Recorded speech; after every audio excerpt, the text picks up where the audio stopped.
So hey guys, once again welcome back to the new video. उम्मीद है आप सभी लोग अच्छे होंगे। तो जी इस वीडियो में हम लोग बात करने वाले हैं कि क्यों माल्टा के वीज़ा रिफ्यूज़ होते हैं।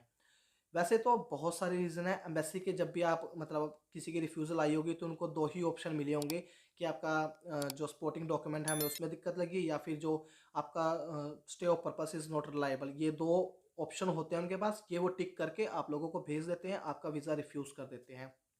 तो आप लोग क्या गलतियाँ कर रहे हो कि आपका वीज़ा रिफ्यूज़ हो रहा है? सबसे बड़े 2 रीज़न मैं आप लोगों को बताऊँगा और उन 2 रीज़न पर आपको काम करना ही होगा, तभी आपका माल्टा का वीज़ा एक्सेप्ट होगा। अदरवाइज़ आप ऐसे ही बार-बार अप्लाई करते रहोगे और ऐसे ही बार-बार रिफ्यूज़ होता जाएगा। तो सबसे बड़ा रीज़न जो मैं मानता हूँ, सबसे पहला जो मोस्टली मैं नेपाल के और दुबई के लोगों में देखता हूँ, इंडिया वाले फिर भी थोड़ा बहुत कर लेते हैं कि हाँ, चलो हमें नहीं करना ये वाला। बट नेपाल वाले और दुबई वालों की मैंने ये चीज़ देखी है। तो करते क्या है कि वो वहाँ पर कोई भी काम कर रहे हैं। जैसे अब कोई दुबई में बैठा हुआ है या फिर कोई नेपाल में या एशिया में कहीं भी बैठा हुआ है, वो वहाँ पर कोई भी काम कर रहा है, अपनी फ़ील्ड से रिलेटेड कोई भी काम उसने स्टार्ट कर रखा है। मान लो कोई वहाँ पर टेक्नीशियन का काम कर रहा है, ठीक है? वो क्या कहता है कि भाई मुझे माल्टा में जॉब दिलवा दो, कोई भी जॉब हो, क्लीनर की जॉब हो, वेटर की जॉब हो या फूड डिलीवरी की जॉब हो, कोई भी जॉब हो, मुझे वो दिलवा दो, मुझे बस माल्टा आना है। और वो लोग क्या करते हैं, अगर मान लो किसी एजेंट के पास वगैरह भी जाते हैं, तो एजेंट वगैरह उनको कुछ पर्टिकुलर जो फील्ड होते हैं सिर्फ वही देते हैं कि हम आपका क्लीनर में करा देंगे, हम आपका फूड डिलीवरी में करा देंगे। वो उनको सिर्फ यही 2-3 फील्ड देते हैं, क्योंकि इन्हीं में रिक्वायरमेंट ज़्यादा होती है। तो सबसे बड़ी गलती क्या कर रहे हो आप लोग कि आप लोग वहाँ पर काम कुछ और कर रहे हो और यहाँ पर आकर आप कुछ और स्टार्ट करना चाहते हो। अब देखो भाई, एम्बेसी में कोई बेवकूफ़ लोग तो बैठे नहीं हुए, वो हाईली क्वालिफाइड लोग हैं। उन लोगों को पता होता है कि कौन बंदा कहाँ तक जा सकता है। ठीक है? तो आप लोग गलती सबसे बड़ी क्या कर रहे हो कि आप लोग जा रहे हो किसी और फील्ड में और वहाँ पर दिखा रहे हो कुछ और फील्ड। मोस्टली ये दुबई वाले लोगों के साथ मैंने देखी है, वो एजेंट वगैरह को पकड़ लेते हैं, किसी को भी एजेंट वगैरह उनकी लगा देते हैं फाइल और उनको बोलते हैं कि आपकी मतलब वीज़ा आ जाएगा। बट मोस्टली केस में वीज़ा नहीं आता। इसमें 1-2 कोई तुक्के से 1-2 केस निकल गया भाई, नहीं मोस्टली केस में रिफ्यूज़ल आती ही आती है।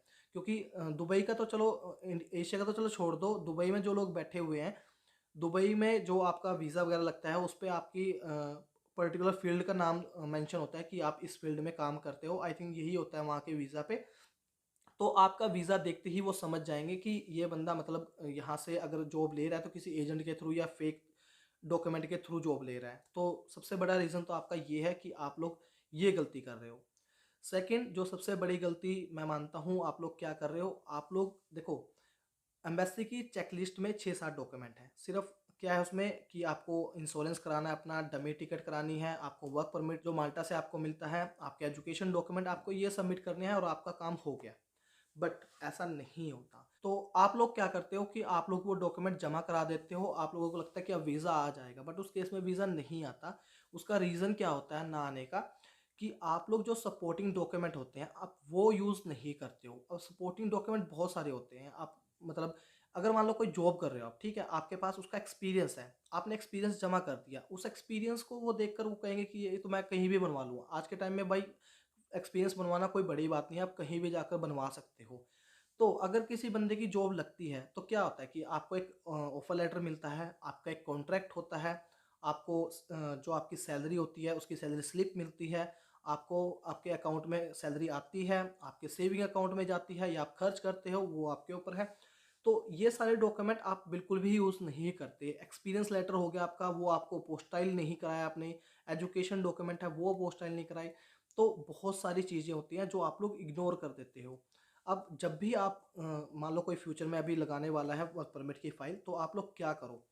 देखो सपोर्टिंग डॉक्यूमेंट के तौर पर आप अपनी कंपनी का ऑफ़र लेटर लगा दो, अपनी कंपनी का एक्सपीरियंस लेटर आपके पास होगा ही, अपनी 3 महीने की सैलरी स्लिप भी लगा दो।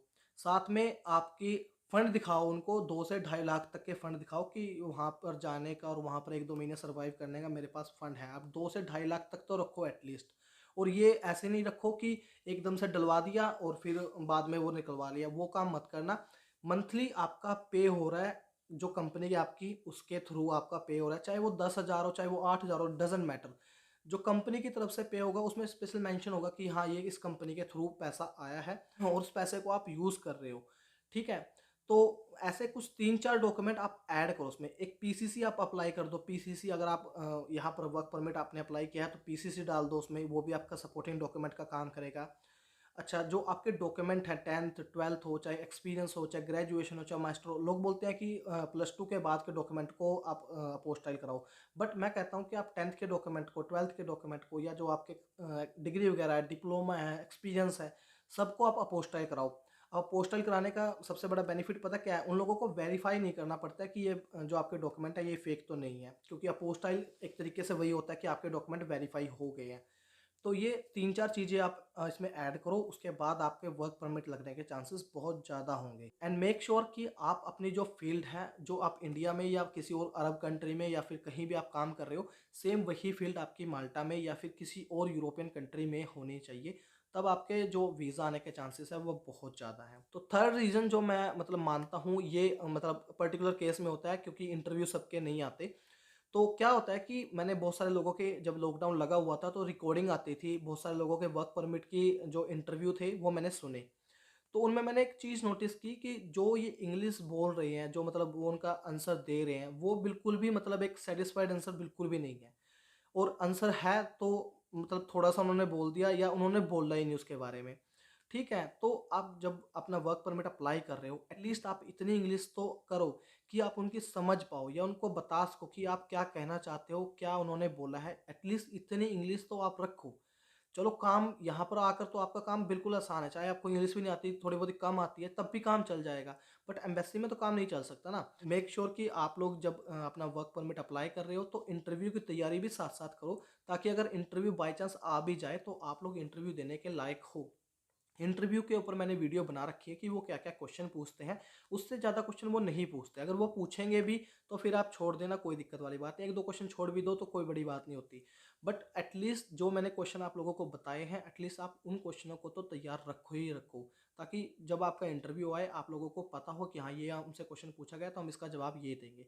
ठीक है? तो ये 3 रीज़न जो मैंने आप लोगों को बताए, अगर आप इन तीनों पे काम करते हो तो 99% चांस है कि आपका वीज़ा वहाँ से आ सकता है। अगर आप ये सोच रहे हो कि सिर्फ़ कि हाँ, हमें तो वर्क परमिट एजेंट ने अप्लाई कर दिया है, हमारा काम इसमें कुछ नहीं है, उसने जो करना है वो करेगा, हमारा वीज़ा आ गया तो ठीक है।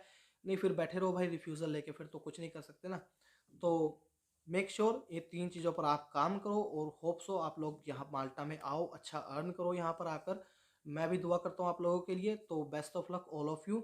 एंड वीडियो अच्छी लगी हो तो वीडियो को लाइक कर दीजिए, साथ में कर चैनल को सब्सक्राइब। मैं मिलता हूँ नेक्स्ट वीडियो में, तब तक के लिए जय हिंद, जय भारत।